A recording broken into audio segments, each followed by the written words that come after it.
warahmatullahi wabarakatuh. Saya Melga Putri Ayu, mahasiswi IAIN Batu Sangkar, jurusan Tadris Biologi. Nah, pada kali ini saya akan menampilkan sebuah presentasi tentang mata kuliah ekologi hewan. Nah, sebelum menonton video saya, jangan lupa like, comment, subscribe, and share ke teman-teman agar kita bersama-sama belajar ekologi hewan.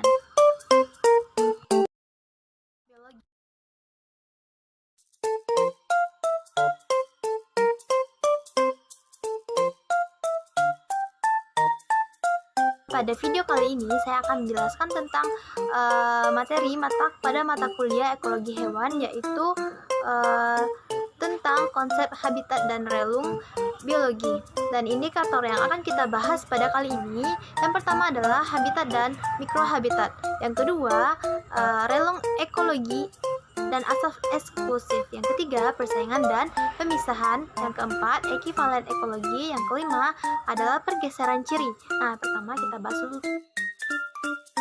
Yang pertama kita bahas dulu tentang habitat. Habitat adalah suatu organisme, adalah tempat organisme itu hidup atau tempat kemana seseorang harus pergi untuk menemukan organisme tersebut. Berdasarkan variasi habitat menurut ruang dapat dikenal 4 macam habitat. Yang pertama yaitu adalah habitat yang konstan, yaitu suatu habitat yang kondisinya terus-menerus relatif baik atau kurang baik. Nah, yang kedua adalah habitat yang bersifat memusim, yaitu suatu habitat yang kondisinya secara relatif teratur berganti-ganti antara baik dan kurang baik. Yang ketiga adalah habitat yang tidak menentu, yaitu sesuatu habitat yang mengalami suatu periode dengan kondisi baik yang lamanya bervariasi sehingga kondisinya tidak dapat diramalkan. Yang keempat, habitat yang ephemeral, yaitu suatu habitat yang mengalami periode kondisi baik yang berlangsung relatif singkat, diikuti oleh suatu periode dan dengan kondisi yang kurang baik yang berlangsung relatif lama sekali.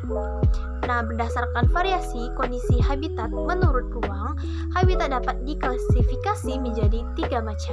Yang pertama yaitu habitat yang bersinambung, yaitu apabila suatu habitat mengandung area dengan kondisi baik yang luas sekali, yang melebihi luas area yang dapat dijelajahi populasi hewan penghuninya.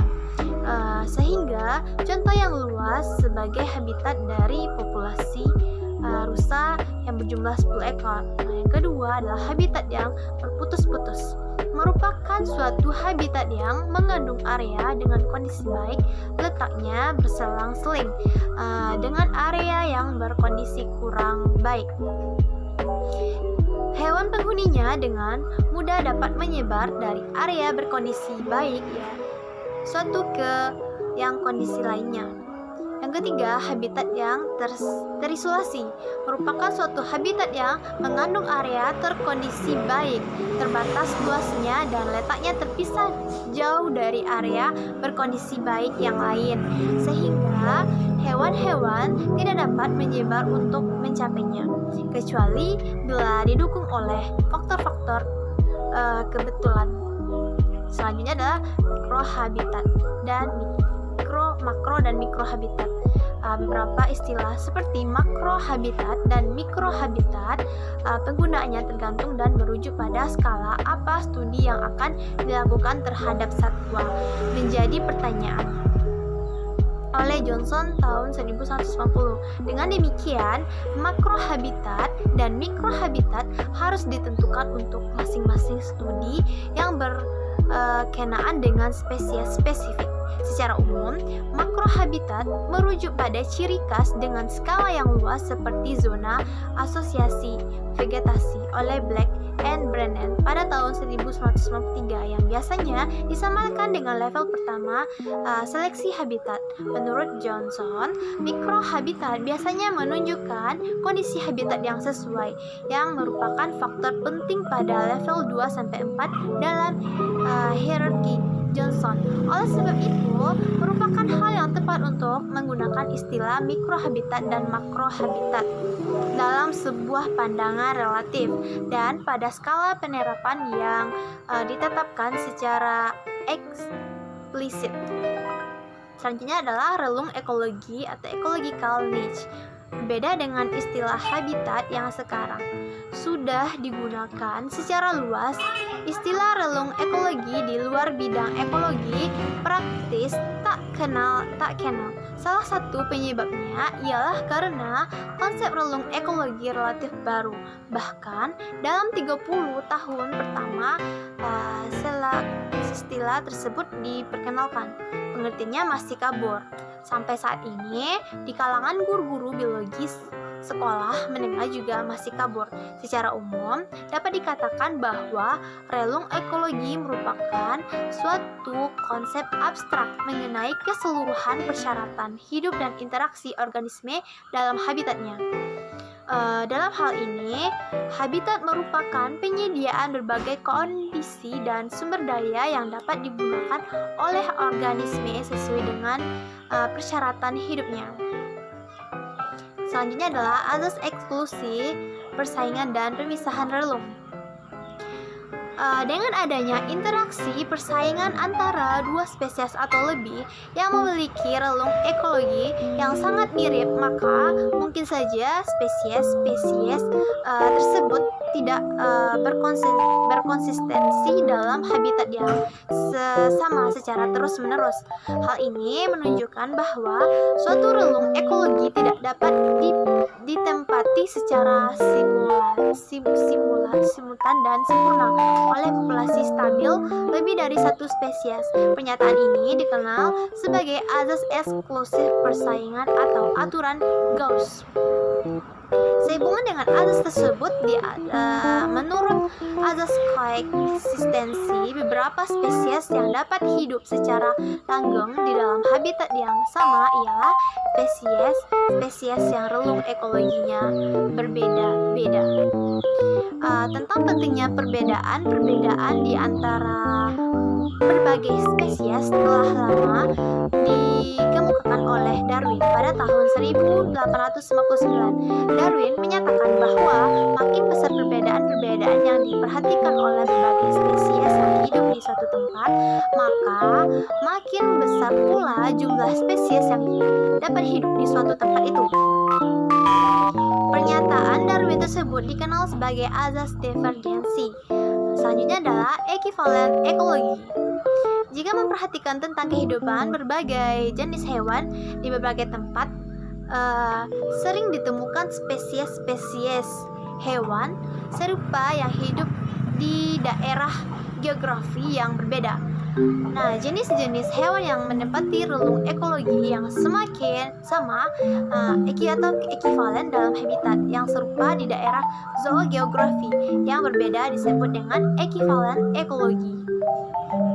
Nah, secara umum, ekivalen ekologi itu dikenali dari kemiripan yang diperlihatkan hewan-hewan tersebut dalam hal adaptasi, morfologi, serta pola perilakunya.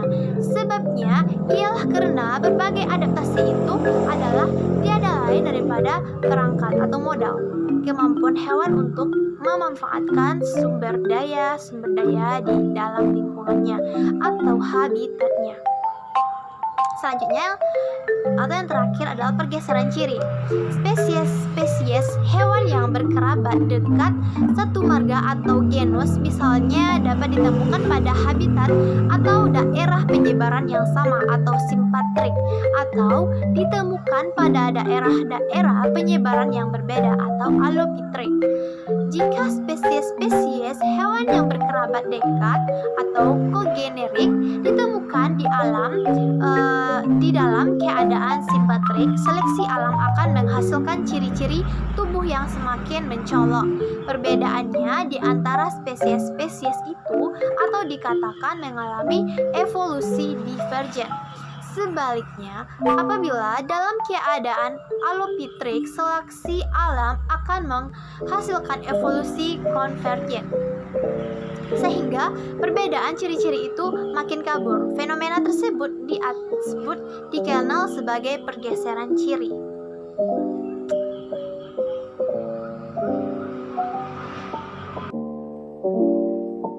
Nah, Nah, dari penjelasan-penjelasan saya tadi dapat disimpulkan yang pertama yaitu habitat adalah suatu populasi hewan pada dasarnya menunjukkan totalitas dari corak lingkungan yang tempati populasi itu, termasuk faktor-faktor abiotik berupa ruang, tipe substratum atau medium yang ditempati, cuaca dan iklim serta vegetasinya. Yang kedua adalah relung ekologi hewan adalah status fungsional hewan itu di dalam habitat yang ditempatinya berkaitan dengan adaptasi fisiologis, morfologi, dan pola perilaku hewan itu. Yang ketiga, mikrohabitat adalah bagian dari habitat yang merupakan lingkungan yang kondisinya paling cocok dan paling akrab berhubungan dengan hewan. Yang keempat, berdasarkan variasi habitat menurut waktu dan dapat dibagi menjadi empat macam habitat, yaitu habitat yang konstan, habitat yang bersifat semusim, habitat yang tidak menentu, dan habitat yang efemeral. Yang kelima, berdasarkan variasi kondisi habitat menurut ruang, habitat dapat diklasifikasikan menjadi 3 macam, yaitu habitat yang bersinambung, habitat yang terputus, habitat yang terisolasi.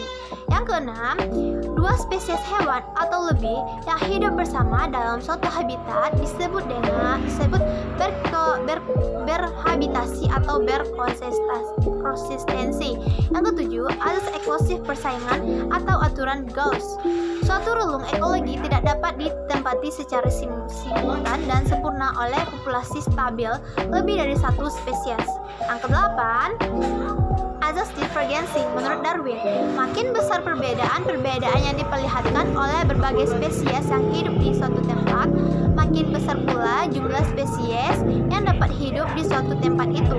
Yang kesembilan, jenis-jenis hewan yang menempati relung ekologi yang sama atau ekivalen dapat dalam habitat yang serupa di daerah zoogeografi yang berbeda disebut dengan ekivalen ekologi. Yang ke-10, jika spesies hewan yang berkerabat dekat atau kogenerik ditemukan dalam keadaan simpatrik, seleksi alam akan menghasilkan ciri-ciri tubuh yang semakin mencolok. Perbedaan-perbedaannya di antara spesies itu atau dikatakan mengalami evolusi divergen. Sebaliknya, apabila dalam keadaan alopitrik, seleksi alam akan menghasilkan evolusi konvergen, sehingga perbedaan ciri-ciri itu makin kabur. Fenomena tersebut dikenal sebagai pergeseran ciri. Nah, itu saja yang dapat saya simpulkan dari materi ini. Kurang lebihnya saya mohon maaf. Assalamualaikum warahmatullahi wabarakatuh.